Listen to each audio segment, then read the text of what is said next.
اعوذ باللہ من الشیطان الرجیم، بسم اللہ الرحمن الرحیم، الحمدللہ رب العالمین، والصلاۃ والسلام علی سید المرسلین و خاتم النبیین، اما بعد۔ صحیح بخاری باب کتاب الاعتصام، حدیث نمبر 7319، اردو ترجمہ۔ نبی کریم صلی اللہ علیہ وسلم کا یہ فرمان کہ اے مسلمانوں، تم اگلے لوگوں کی چال پر چلو گے۔ ہم سے احمد بن یونس نے بیان کیا، کہا ہم سے ابن ابی ذئب نے بیان کیا، ان سے مقبری نے اور ان سے ابو ہریرہ رضی اللہ عنہ نے کہ نبی کریم صلی اللہ علیہ وسلم نے فرمایا، قیامت اس وقت تک قائم نہیں ہوگی جب تک میری امت اس طرح پچھلی امتوں کے مطابق نہیں ہو جائے گی جیسے بالشت بالشت کے اور ہاتھ ہاتھ کے برابر ہوتا ہے۔ پوچھا گیا، یا رسول اللہ، اگلی امتوں سے کون مراد ہیں؟ پارسی اور نصرانی۔ آپ نے فرمایا، پھر اور کون؟ حدیث نمبر 7320، اردو ترجمہ۔ ہم سے محمد بن عبدالعزیز نے بیان کیا، کہا ہم سے یمن کے ابو عمر صنعانی نے بیان کیا، ان سے زید بن اسلم نے، ان سے عطا بن یسار نے اور ان سے ابو سعید خدری رضی اللہ عنہ نے بیان کیا کہ نبی کریم صلی اللہ علیہ وسلم نے فرمایا، تم اپنے سے پہلی امتوں کی ایک ایک بالشت اور ایک ایک گز میں اتباع کرو گے، یہاں تک کہ اگر وہ کسی گوہ کے سوراخ میں داخل ہوئے ہوں گے تو تم اس میں بھی ان کی اتباع کرو گے۔ ہم نے پوچھا، یا رسول اللہ، کیا یہود و نصارہ مراد ہیں؟ فرمایا، پھر اور کون؟ حدیث نمبر 7321، اردو ترجمہ۔ اس کا گناہ جو کسی گمراہی کی طرف بلائے یا کوئی بری رسم قائم کرے۔ اللہ پاک کے فرمان، ومن اوزار الزین کی روشنی میں، یعنی اللہ تعالیٰ نے سورہ نحل میں فرمایا، ان لوگوں کا بھی بوجھ اٹھائیں گے جن کو بے علمی کی وجہ سے گمراہ کر رہے ہیں۔ ہم سے عبداللہ بن زبیر حمیدی نے بیان کیا، کہا ہم سے سفیان نے، کہا ہم سے اعمش نے، ان سے عبداللہ بن مرہ نے، ان سے مسروق نے اور ان سے عبداللہ بن مسعود رضی اللہ عنہ نے بیان کیا کہ نبی کریم صلی اللہ علیہ وسلم نے فرمایا، جو شخص بھی ظلم کے ساتھ قتل کیا جائے گا، اس کے گناہ کا ایک حصہ آدم علیہ السلام کے پہلے بیٹے قابیل پر بھی پڑے گا۔ بعض اوقات سفیان نے اس طرح بیان کیا کہ اس کے خون کا، کیونکہ اس نے سب سے پہلے ناحق خون کی بری رسم قائم کی۔ حدیث نمبر 7322، اردو ترجمہ۔ آن صلی اللہ علیہ وسلم نے عالموں کے اتفاق کرنے کا جو ذکر فرمایا ہے اس کی ترغیب دی ہے، اور مکہ اور مدینہ کے عالموں کے اجماع کا بیان، اور مدینہ میں جو آن صلی اللہ علیہ وسلم اور مہاجرین اور انصار کے متبرک مقامات ہیں، اور آن صلی اللہ علیہ وسلم کے نماز پڑھنے کی جگہ اور منبر اور آپ کی قبر شریف کا بیان۔ ہم سے اسماعیل بن ابی اویس نے بیان کیا، انہوں نے کہا مجھ سے امام مالک نے بیان کیا، انہوں نے محمد بن منقدر سے، انہوں نے جابر بن عبداللہ انصاری رضی اللہ عنہ سے کہ ایک گنوار قیس بن ابی حازم یا قیس بن حازم یا اور کوئی نے آن صلی اللہ علیہ وسلم سے اسلام پر بیعت کی، پھر مدینے میں اس کو تپ آنے لگی۔ وہ آن صلی اللہ علیہ وسلم کے پاس آیا اور کہنے لگا، یا رسول اللہ، میری بیعت توڑ دیجیے۔ آن صلی اللہ علیہ وسلم نے انکار کیا، پھر آیا اور کہنے لگا، یا رسول اللہ، میری بیعت فسخ کر دیجیے۔ آن صلی اللہ علیہ وسلم نے پھر انکار کیا۔ اس کے بعد وہ مدینے سے نکل کر اپنے جنگل کو چلا گیا۔ تو آن صلی اللہ علیہ وسلم نے فرمایا کہ مدینہ لوہار کی بھٹی کی طرح ہے جو اپنی میل کچیل کو دور کر دیتی ہے اور کھرے پاکیزہ مال کو رکھ لیتی ہے۔ حدیث نمبر 7323، اردو ترجمہ۔ ہم سے موسیٰ بن اسماعیل نے بیان کیا، کہا ہم سے عبد الواحد بن زیاد نے بیان کیا، کہا ہم سے معمر بن راشد نے بیان کیا، ان سے زہری نے، ان سے عبید اللہ بن عبداللہ نے، ان سے ابن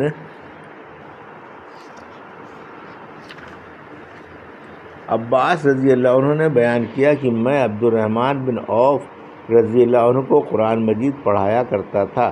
جب وہ آخری حج آیا جو عمر رضی اللہ عنہ نے کیا تھا تو عبد الرحمن نے منی میں مجھ سے کہا، کاش تم امیر المومنین کو آج دیکھتے۔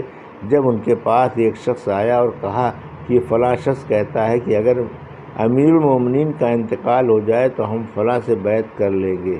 یہ سن کر عمر رضی اللہ عنہ نے کہا کہ میں آج سپہر کو کھڑے ہو کر لوگوں کو خطبہ سناؤں گا اور ان کو ڈراؤں گا جو عام مسلمانوں کے حق کو غصب کرنا چاہتے ہیں۔ اور خود اپنی رائے سے امیر منتخب کرنے کا ارادہ رکھتے ہیں۔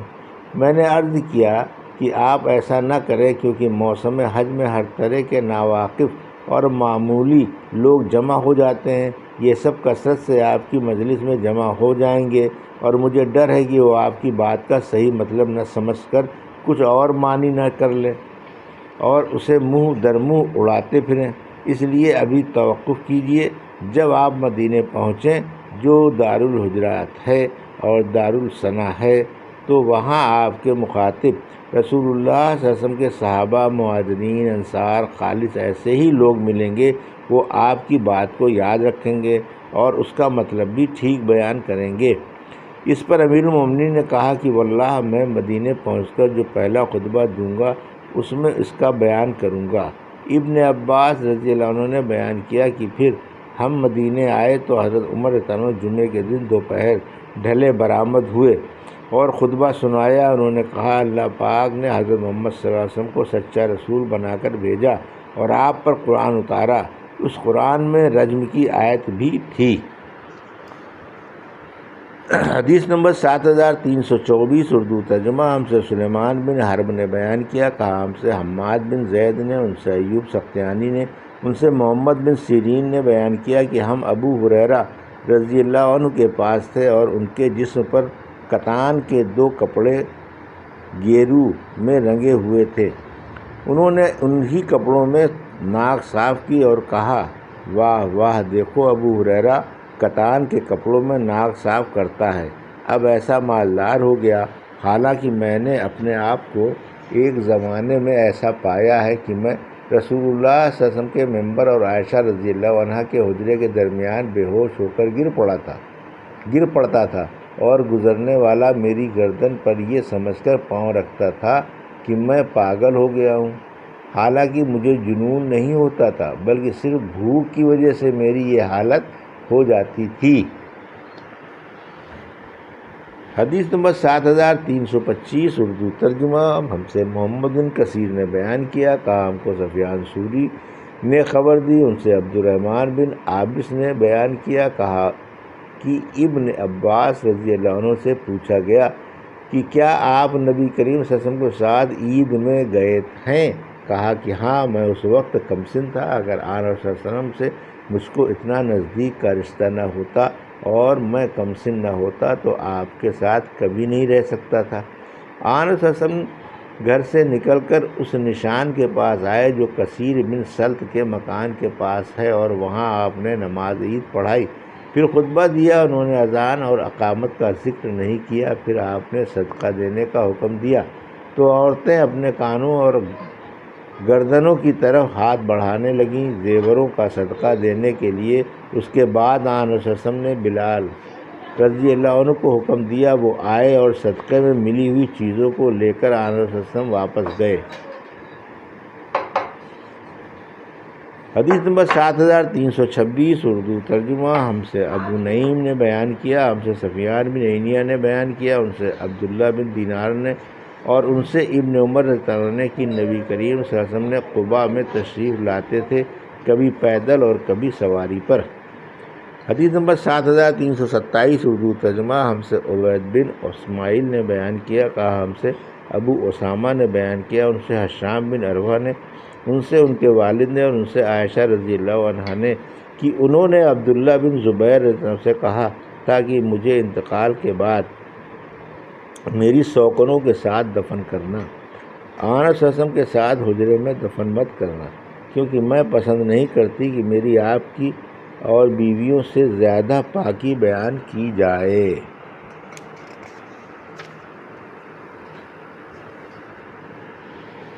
حدیث نمبر 7328 اردو ترجمہ۔ اور حشام سے روایت ہے کہ ان سے ان کے والد نے بیان کیا کہ عمر رضی اللہ عنہ نے عائشہ رضی اللہ عنہ کے یہاں آدمی بھیجا کہ مجھے اجازت دیں کہ آن صلی اللہ علیہ وسلم کے ساتھ دفن کیا جاؤں۔ انہوں نے کہا کہ ہاں، اللہ کی قسم میں ان کو اجازت دیتی ہوں۔ راوی نے بیان کیا کہ پہلے جب کوئی صحابی ان سے وہاں دفن ہونے کی اجازت مانگتے تو وہ کہلا دیتی تھی کہ نہیں، اللہ کی قسم میں ان کے ساتھ کسی اور کو دفن نہیں ہونے دوں گی۔ یہ تھی صحیح بخاری باب کتاب الاعتصام کی حدیث نمبر